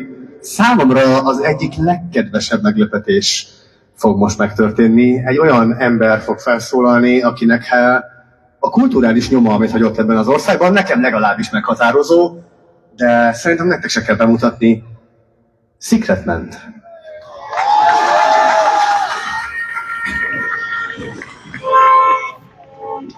Köszönöm szépen. Sziasztok. Kösz. Hát nekem Péterrel furcsa módon összekeveredett az életem már a korai időszakban. Tehát az első Orbán kormány idején már reagáltam, rezonáltam a gyűlöletkísérletre, ami már akkor is zajlott, Pannon Rádió Magyar Demokrata, és egy számom miatt, amiben egy náci közírót támadtam, végül a bíróságon kötöttem ki, becsületsértés volt, és Péter jelentkezett, hogy lenne önként az ügyvédem ingyen, és hát így találkoztunk először, aztán színdarabban is játszottam vele, ahol ő Orbán Viktor volt, aki legalizálta a füvet. Csak szerettem volna magamat pozícionálni. Sok minden történt, amióta megismertük egymást Péterrel, kicsit most olyan, mint egy megemlékezés, érzem én is, amire soha nem számítottunk, csak mostanában is. Volt betiltott, majd a tiltás leseszaró Pride, Ukrajna elleni folytatólagos gyűlöletkeltés, emberek kicsinálása, koloskaírtás belengetése, tisztáldozat, állami vezetőink keveredése a földbolygó leggázabb személyiségeivel, voltak pedofil ügyek, Hatházi Ákos elleni autós támadás, majd uszítás, amennyiben egy AI Hunyadival ütötték képen. Üttették képen. Vagy Amerikában valami barom agyonlő egy másik barmot, mire Bájár Zsolt megfenyeget körülbelül minket, hogy most majd megtanulunk rettegni, hanem változunk. Mondhatnánk azt, amiben a 80 pluszos polgártársaink jelentős része is van, hogy nem tudjuk értékelni a jót, pedig sokkal jobban élünk most, mint az 50-es években éltek. És nem jön a fekete autó, tehettem volna egészen eddig hozzá, mert az, ami most Péterrel történt, az ennek a fekete autónak igen közeli rokona. Ha egy műsorkészítőre, műsorkészítésért rátörhet az ügyészség vagy rendőrség, és mindenét, ami információhordozó és forrás és kapcsolat begyűjthetik, pedig még csak tanul se valami ügyben, akkor talán nem túlzás a megfélemlítés és zaklatás emlegetése. A hatalommal való visszaélés, jogtiprás és stigmatizálás szavak használata. Úgyhogy nincsen ez a betörés annyira messzire a fekete autótól, sajnos. Az 50-es évek pedig valóban nem igazodási pont a számunkra. Ellenben a jelenleginél sokkal etikusabb államban szeretnénk élni. Hosszú ideje vegetált a nemzet egy szégyenteljes félálomban. Nem mentek tömegek utcára, a Színművészeti Egyetem, a nyugdíjpénztárak beszántása, a bírók kényszernyugdíjazása, az égbéren tartott tanárok, a kirúgott tanárok, a bántalmazott tüntetők, középiskolások, a független művészek és közösségek ellehetetlenítése, a civilek vegzálása, az Iványi Gábor elleni érthetetlen gonosz tettek, a bűnügyek, köztük pedofil szörnytettek eltussolása miatt, vagy abból se lett semmi, amikor a tanuláshoz való jog semmi bevételével egy iskolaépületet elárvereztek, majd tanítás közben ürítették ki azzal, hogy azonnal pakolja ki mindenki a szarjait, és húzzon ahova tud, tanár, diák, mindenki. Most! Hétköznap, tanítási időben, előzetes értesítés nélkül. Ez is belefért. Ebben az országban nem voltak következmények. Belefért a gumilövedékkel kilőtt szem, intézkedés közben eltört gerinc, a főváros kivéreztetése, nem sorolom.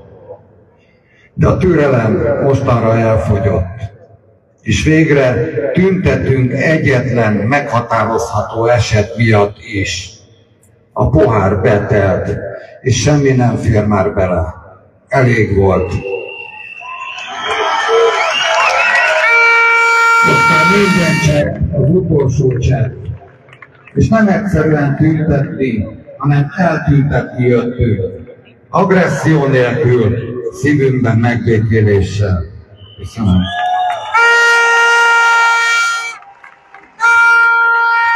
Hát, azt ígértem, hogy bepillantunk a Kossuth térre, hát ez egy 2 órás bepillantás volt, és hát úgy tűnik, hogy meg újabb 2 óra lesz hátra, hiszen még a bejelentett felszólalóknak a fele sem hangzott el. Ezért azt gondolom, hogy nagyon nívós volt. Minden, amit eddig láthattatok, vagy hallottatok, arról azt gondolom, hogy ez egy nagyon nívós volt, de van, amikor a sok, az kevés. És ami még ide tartozik talán, hogy ma már a magyar nemzetnek, ennek a csodálatos nemzetnek leginkább arra lenne szüksége, hogy ez a tömeg még 4-szer, még 5-ször több legyen, és azt hiszem, hogy az emberek erre készen vannak.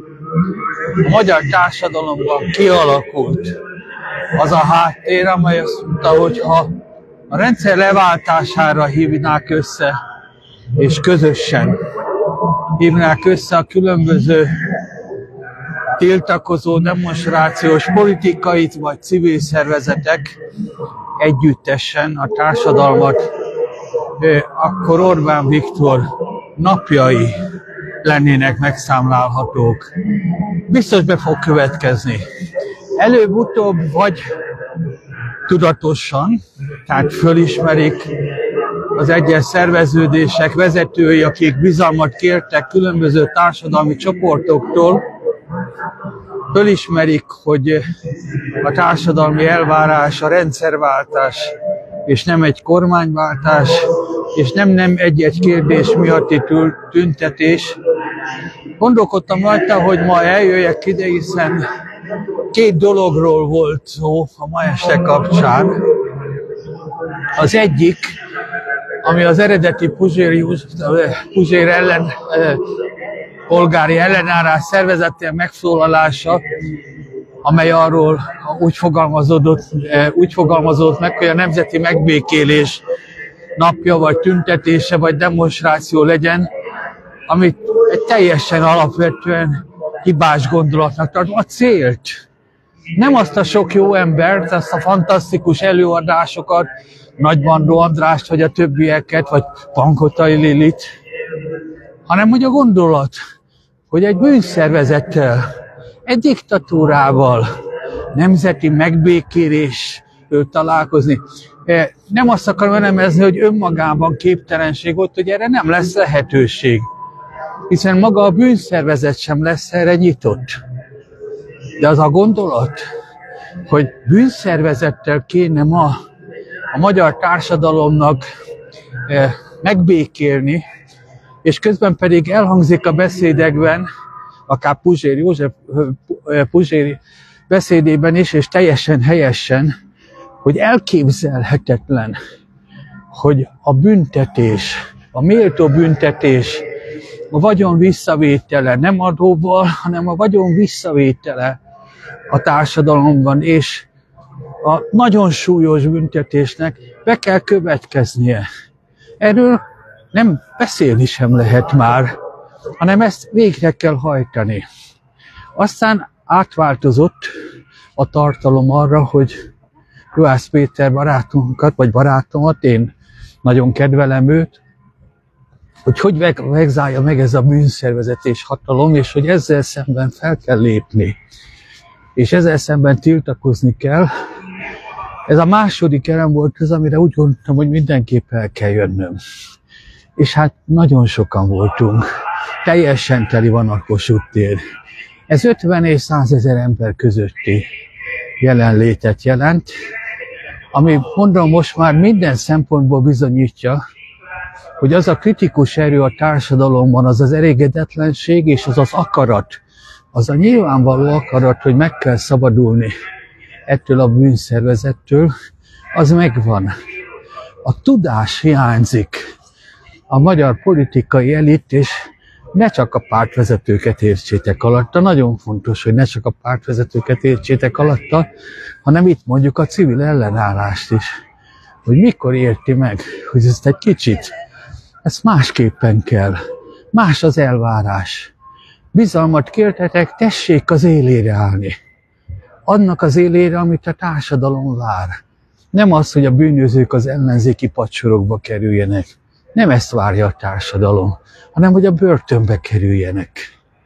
És közben a beszédek hibátlanok. A beszédekben mindez elhangzik, hogy ennek meg kell történnie. Nézzétek meg, milyen csodálatos országunk és nemzetünk van, ami van mögöttem.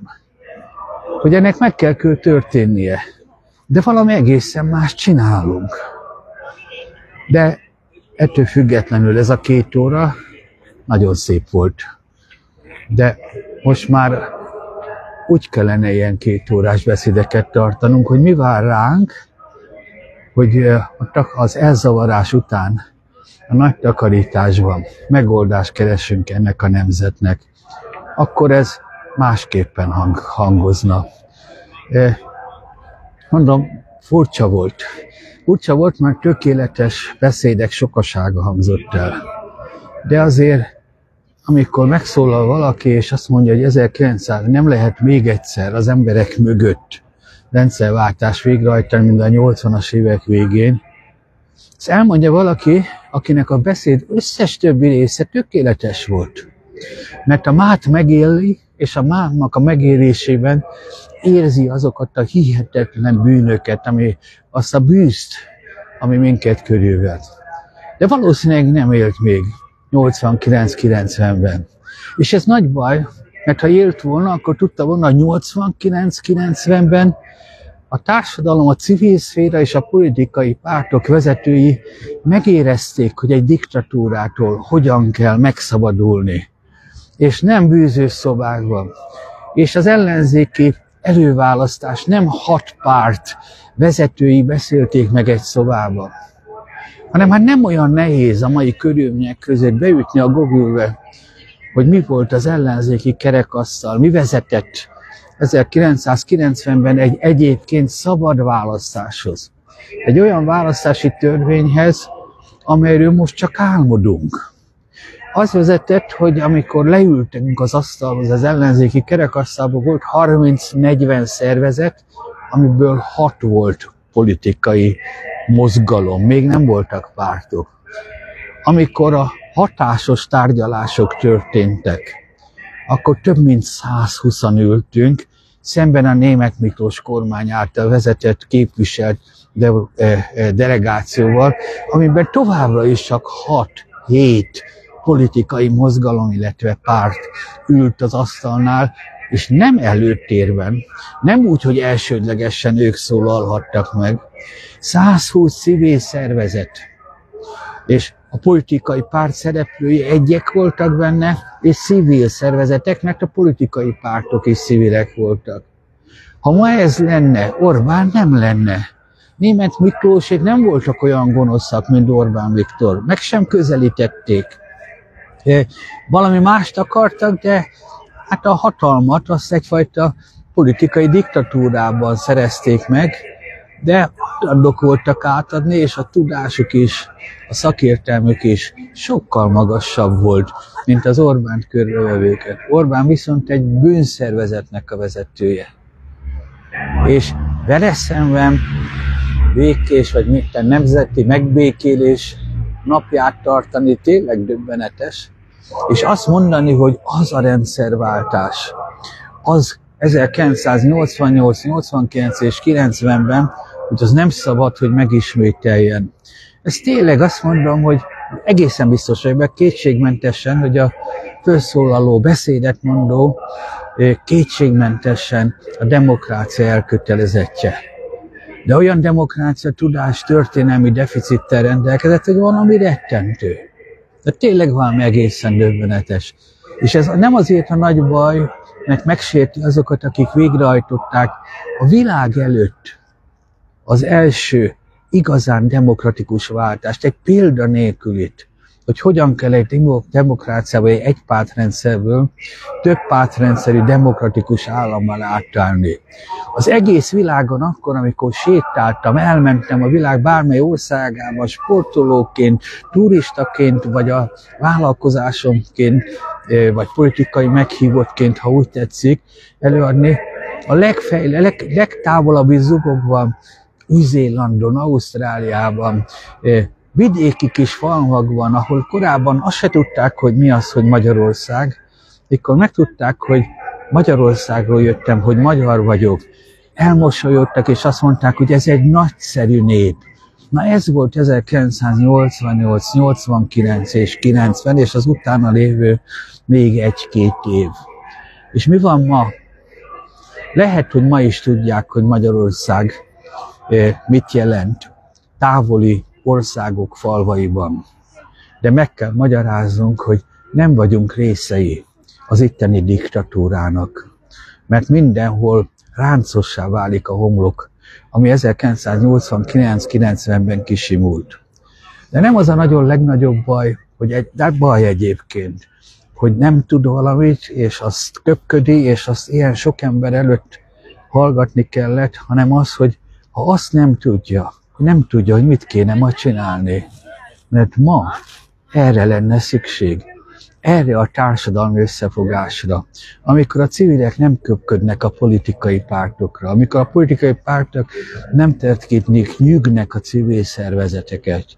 És egymást is. És a civil szervezetek is egymást is. Hanem le tudtak ülni egy ellenzéki kerekasztalhoz. Ott tudtak ülni 100-120 szervezet, és el tudta fogadni, hogy minden, ami megkülönbözteti őket, sokkal több összebékíthetetlen megkülönböztetés van a civil szervezetek között, mondjuk, mint a politikai pártok között, de nem érdemes ebben versengni.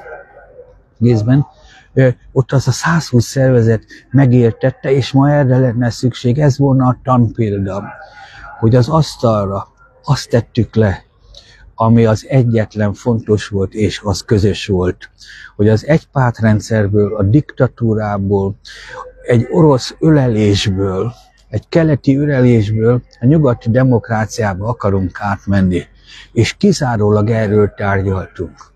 Nem vitatkoztak az asztalnál, ott ültek talán egymással mellett, vagy talán egymással szemben.